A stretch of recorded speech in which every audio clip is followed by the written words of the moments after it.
Assalamualaikum warahmatullahi wabarakatuh. Innal hamdalillah nahmaduhu wa nusalli wa nusallimu ala rasulihil karim.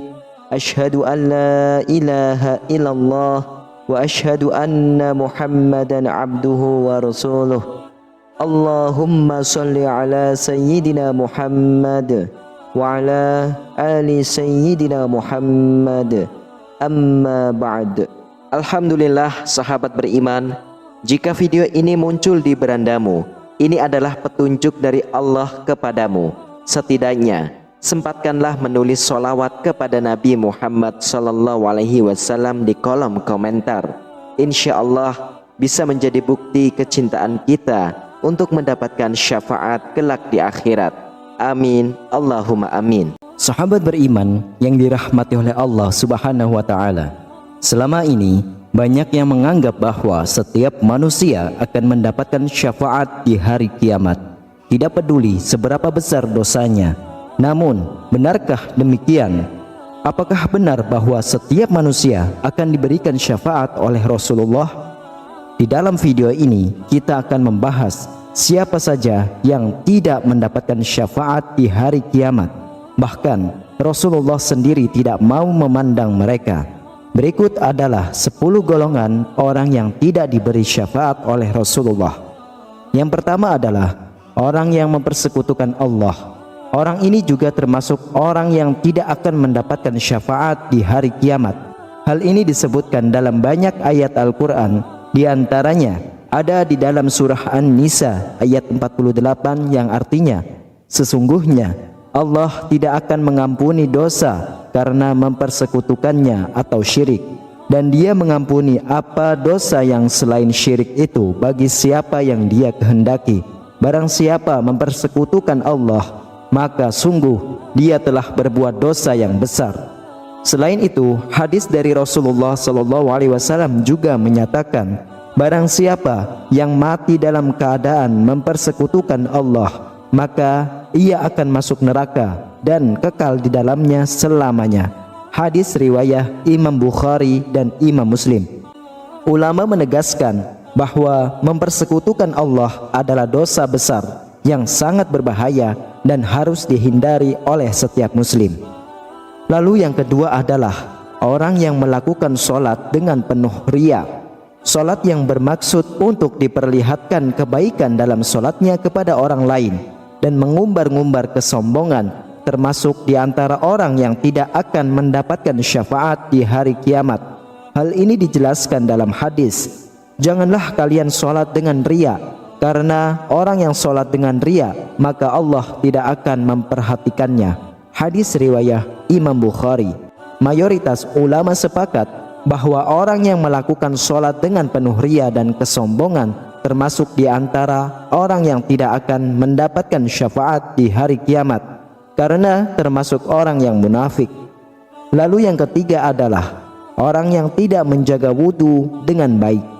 Hal ini juga termasuk orang yang tidak akan mendapat syafaat di hari kiamat, seperti yang telah dijelaskan dalam hadis, barang siapa yang tidak menjaga kebersihan wudhunya, maka sholatnya tidak akan diterima. Para ulama berpendapat bahwa menjaga kebersihan dan kesempurnaan wudhu merupakan bagian dari ketaatan kepada Allah dan persiapan dalam melaksanakan ibadah sholat.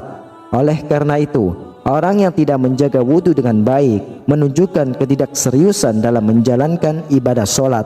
Hal ini juga menunjukkan ketidaksopanan dalam beribadah dan kurangnya rasa takwa kepada Allah. Lalu yang keempat adalah orang yang tidak menunaikan zakat. Orang ini termasuk di antara orang yang tidak akan mendapatkan syafaat di hari kiamat. Hal ini karena zakat merupakan kewajiban yang telah ditetapkan oleh Allah dan Rasul-Nya, sehingga tidak menunaikannya berarti melanggar perintahnya. Sebagaimana yang dijelaskan dalam hadis, barang siapa yang tidak menunaikan zakat maka harta kekayaannya itu akan menjadi saksi atasnya di hari kiamat. Artinya, harta yang tidak dikeluarkan zakatnya akan menjadi bukti kesalahan di hadapan Allah. Selain itu, menunaikan zakat juga menjadi salah satu bentuk pengabdian dan ketaatan kepada Allah. serta membantu sesama umat muslim yang membutuhkan. Oleh karena itu, ulama berpendapat bahwa menunaikan zakat merupakan salah satu rukun Islam yang tidak bisa diabaikan. Yang kelima adalah orang yang berbohong. Orang yang suka berbohong juga termasuk orang yang tidak akan mendapatkan syafaat di hari kiamat, sebagaimana yang ditegaskan dalam hadis yang diriwayatkan oleh Imam Bukhari dan Imam Muslim. Rasulullah SAW bersabda, "Berbicaralah dengan kejujuran, karena kejujuran membawa kepada kebaikan dan kebaikan membawa kepada surga. Janganlah kalian berbohong, karena kebohongan membawa kepada kejahatan dan kejahatan membawa kepada neraka." Ulama sepanjang sejarah Islam telah menegaskan betapa pentingnya kejujuran dalam Islam. Mereka menekankan bahwa berbohong adalah tindakan yang sangat tercela dan dapat merusak hubungan antara manusia serta hubungan manusia dengan Allah. Lalu yang keenam adalah orang yang memiliki sifat kikir dan pelit. Orang ini juga termasuk orang yang tidak mendapatkan syafaat di hari kiamat. Seperti yang telah dijelaskan dalam hadis, tidak akan masuk surga orang yang kikir. Hadis riwayat Imam Bukhari dan Imam Muslim. Para ulama menyatakan bahwa sifat kikir dan pelit bertentangan dengan ajaran Islam yang menekankan pentingnya berbagi dan bersedekah. Kikir dan pelit juga dapat memperlemah kekuatan ukhuwah Islamiyah atau persaudaraan Islam dalam masyarakat. Lalu yang ketujuh adalah orang yang tidak menghormati kedua orang tua. Orang ini juga termasuk orang yang tidak akan mendapatkan syafaat di hari kiamat. Seperti yang telah dijelaskan dalam hadis, tidak akan masuk surga anak yang durhaka kepada kedua orang tuanya. Hadis riwayat Imam Bukhari dan Imam Muslim. Ulama berpendapat bahwa menghormati kedua orang tua adalah tuntunan agama yang sangat penting, sebagaimana yang telah dijelaskan dalam Al-Quran, yaitu di surah Al-Isra ayat 23, yang artinya, jika salah seorang di antara keduanya atau kedua-duanya sampai berusia lanjut dalam pemeliharaanmu, maka sekali-kali janganlah engkau mengatakan kepada keduanya perkataan "ah", dan janganlah engkau membentak keduanya, dan ucapkanlah kepada keduanya perkataan yang baik. Orang yang tidak berbakti kepada kedua orang tuanya dianggap telah melanggar perintah Allah, dan hal ini dapat menghalangi seseorang dari mendapatkan syafaat di hari kiamat.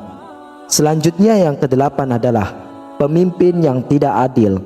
Pada hari kiamat ada seorang hamba yang terhalang untuk mendapatkan syafaat karena di masa lalu ia menjadi pemimpin yang tidak adil terhadap rakyatnya dan bersikap berlebihan dalam beragama. Hal ini dijelaskan dalam hadis Abu Umamah yang menyebutkan bahwa ada dua jenis umat yang tidak akan mendapatkan syafaat dari Rasulullah, yaitu pemimpin yang zalim dan orang yang bersikap berlebihan dalam beragama. Hadis riwayat Imam Tabrani dalam Mu'jam Al-Kabir. Sebagai pemimpin, prinsip dasarnya adalah menjaga hak-hak rakyatnya, sebab pemimpin memiliki tanggung jawab untuk menegakkan hukum Allah melalui berbagai bentuk peraturan dan perundang-undangan. Oleh karena itu, seorang pemimpin yang adil termasuk dalam 7 orang yang akan dinaungi oleh Allah pada hari kiamat kelak, seperti yang ada di dalam hadis berikut. 7 orang yang dinaungi Allah pada hari kiamat di bawah bayang-bayangannya, sebab pada hari itu tidak ada bayangan kecuali bayangannya, yaitu pertama, pimpinan yang adil, hingga akhir hadis. Hadis riwayat Imam Bukhari. Lalu yang kesembilan adalah orang yang meremehkan dosa-dosa kecil dan tidak bertaubat. Orang termasuk golongan ini tidak akan mendapatkan syafaat di hari kiamat. Janganlah kamu meremehkan dosa kecil. Sesungguhnya dosa-dosa kecil itu jika ditumpuk akan menjadi besar. Dan janganlah kamu lupa terhadap nikmat Allah. Hadis riwayat Imam Ahmad dan Imam Tirmidzi. Kemudian yang ke-10 adalah orang yang tidak memenuhi hak Allah. Golongan ini adalah orang yang tidak memenuhi hak Allah dan hak sesama manusia, juga tidak akan mendapatkan syafaat di hari kiamat. Barang siapa memelihara hubungan silaturahmi, niscaya Allah memperpanjang umurnya. Dan barang siapa melakukan kebaikan, niscaya Allah akan membalasnya dengan kebaikan yang lebih baik lagi. Barang siapa memutuskan silaturahmi, niscaya Allah akan memutuskan dengannya pada hari kiamat. Hadis riwayat Imam Bukhari dan Imam Muslim. Dari beberapa hadis ini dapat disimpulkan bahwa tidak semua manusia akan mendapatkan syafaat di hari kiamat. Namun penting untuk diingat bahwa Allah Subhanahu wa taala adalah zat yang maha pengampun dan maha penyayang. Selama masih hidup, kita masih memiliki kesempatan untuk bertaubat dan memperbaiki diri. Demikianlah para sahabat beriman. Itulah 10 golongan orang yang tidak diberi syafaat oleh Rasulullah. Semoga kita dijauhkan dari 10 golongan tersebut. Dan kelak nanti pada hari yaumul kiamah, kita berharap mendapatkan syafaat dari baginda Nabi Muhammad sallallahu alaihi wasallam. Amin ya rabbal alamin. Hanya ini yang bisa saya sampaikan. Semoga bermanfaat untuk kita semua. Wallahu alam. Wassalamualaikum warahmatullahi wabarakatuh.